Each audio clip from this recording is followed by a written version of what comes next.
উত্তরা গণভবন এটি এক সময়ের রাজকীয় প্রাসাদ। আজ বাংলাদেশের উত্তরাঞ্চলের এক গুরুত্বপূর্ণ ঐতিহাসিক নিদর্শন।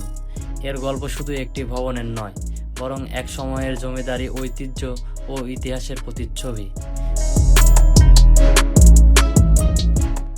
সবকিছুই তুলে ধরবো আজকের এই ভিডিওতে।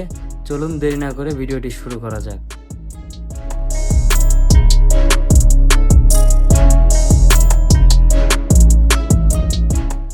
1800 শতকে এই প্রাসাদ নির্মাণ করেন রাজা জগন্নাথ রায়। এটি শুধু একটি বাড়ি ছিল না, এটি ছিল জমিদারদের ক্ষমতা, ঐশ্বর্য আর শাসনের প্রতীক।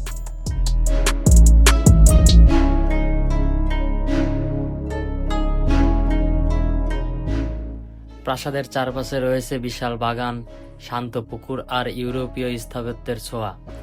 দৃষ্টিনন্দন গেট, কারুকাজ করা ভবন আর রাজকীয় পরিবেশ, সবকিছু মিলিয়ে যেন এক জীবন্ত ইতিহাস।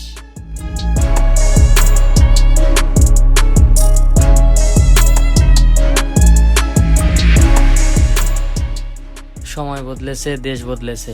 1971 সালের বাংলাদেশের স্বাধীনতা যুদ্ধের পরে 1972 সালে শেখ মুজিবুর রহমান এই প্রাসাদের নাম পরিবর্তন করে রাখেন উত্তরা গণভবন।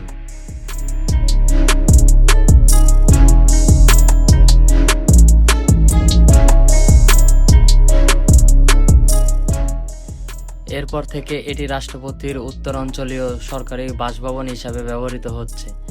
আজও দেশের গুরুত্বপূর্ণ রাষ্ট্রীয় কার্যক্রম এখানে অনুষ্ঠিত হয়।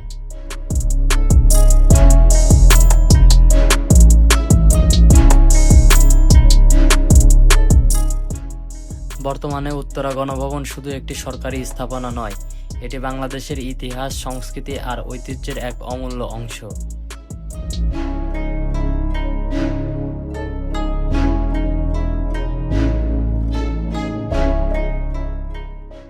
প্রতিদিনই অসংখ্য দর্শনার্থী এখানে আসেন ইতিহাসকে কাছ থেকে দেখতে আর রাজকীয় সেই অতীতকে অনুভব করতে।